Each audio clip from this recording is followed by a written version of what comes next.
Good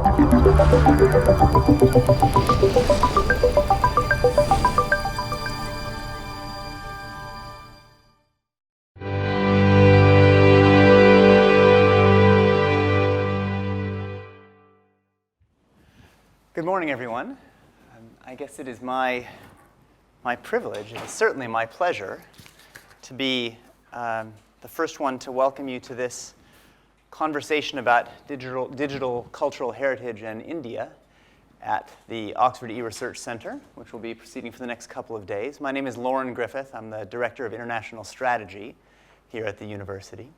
And not in any way an expert on digital cultural heritage, but Donna asked me to say a little bit about the context for this work, which I'm delighted to do.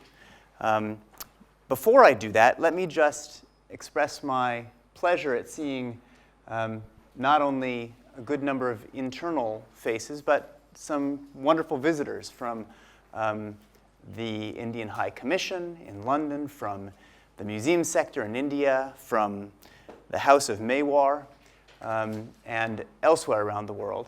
I had a wonderful trip to Udaipur myself a few months ago, back in September when I was in Oxford with the Vice Chancellor. I took a couple of days afterwards and visited Mewar and had the pleasure with my wife, who's a scholar of India, to have a drink with the Maharana one evening, which was an absolute delight.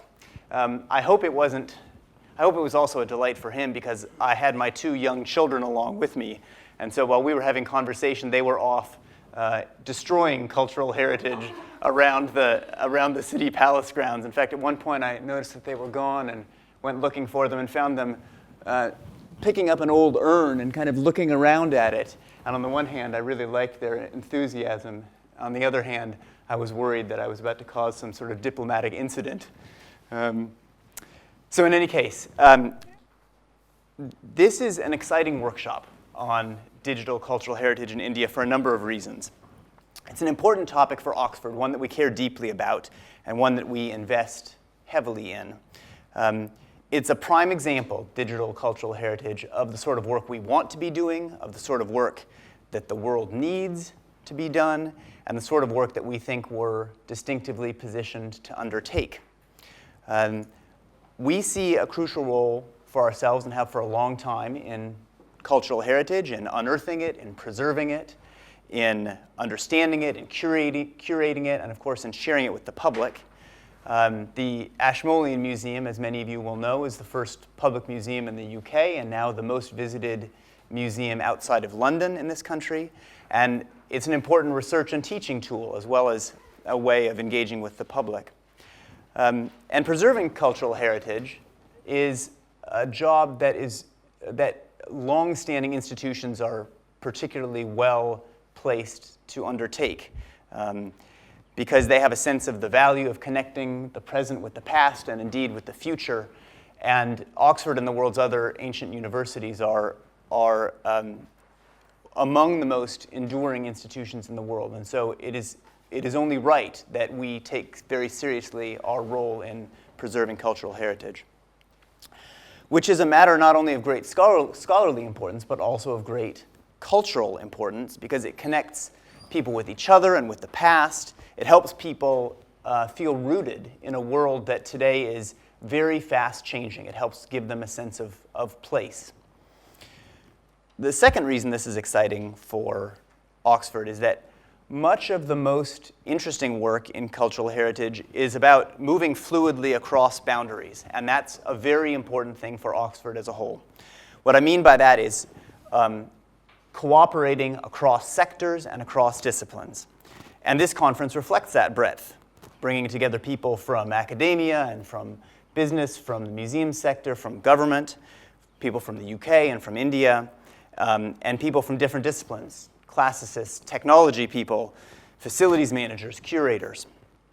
And this kind of openness and interdisciplinarity is core to the direction that the university is trying to go at the moment. We think we do it pretty well, but we'd like to do it a lot more by deepening links with organizations outside the academy, by bringing people together across traditional disciplinary boundaries. And allowing ideas to flow into the university and back out of it more smoothly.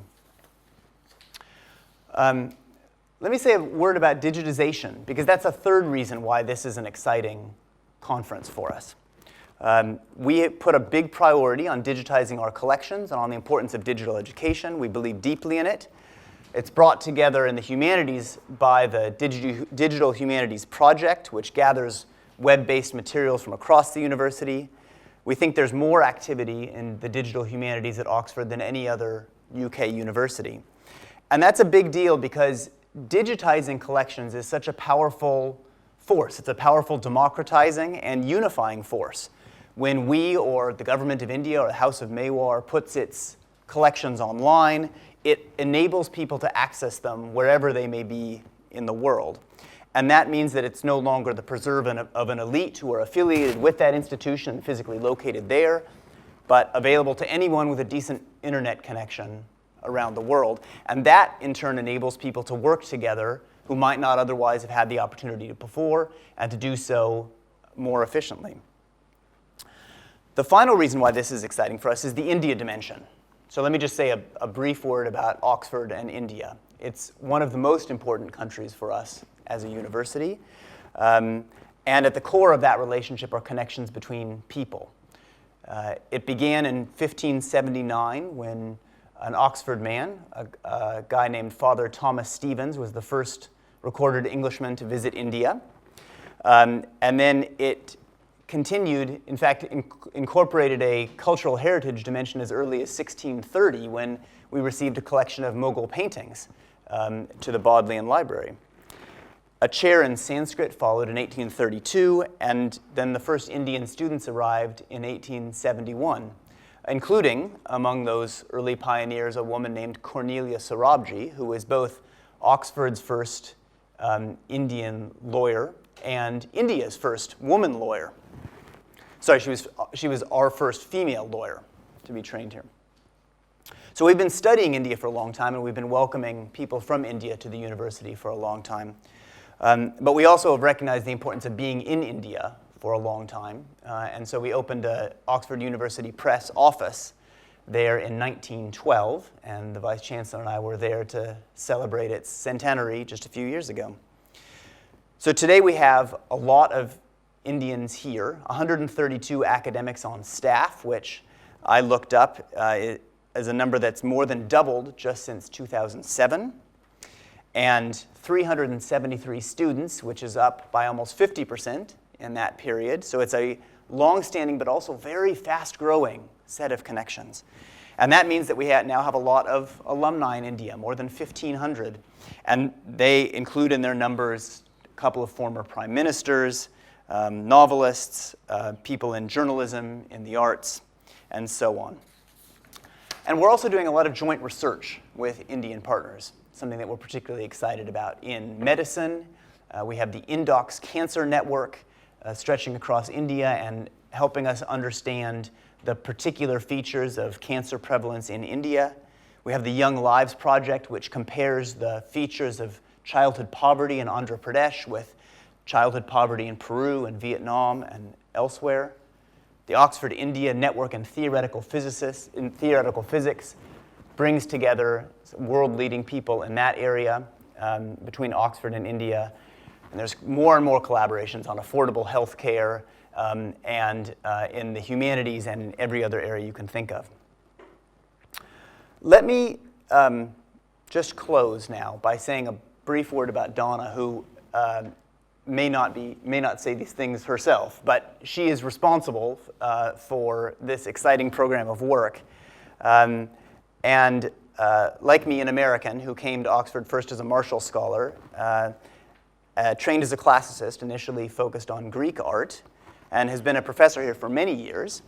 But it's her work on this digital side of cultural heritage that I think is particularly distinctive. She's been at it for decades, and was involved in producing, starting back in 1979, one of the first large-scale digital cultural heritage data sets, the Classical Art Research Center. More recently, she's been a pioneer in bringing cultural heritage online. That really began in earnest in 2000 when she got involved in Claros, the Classical Art Research Online Services. And she is today as I mentioned, trained as a classicist, but affiliated with the Oxford E-Research Centre, in which we're sitting today, and the Oxford Internet Institute. So she exemplifies the kind of entrepreneurial and engaged and cross-disciplinary work that this conference as a whole, I think, celebrates and represents.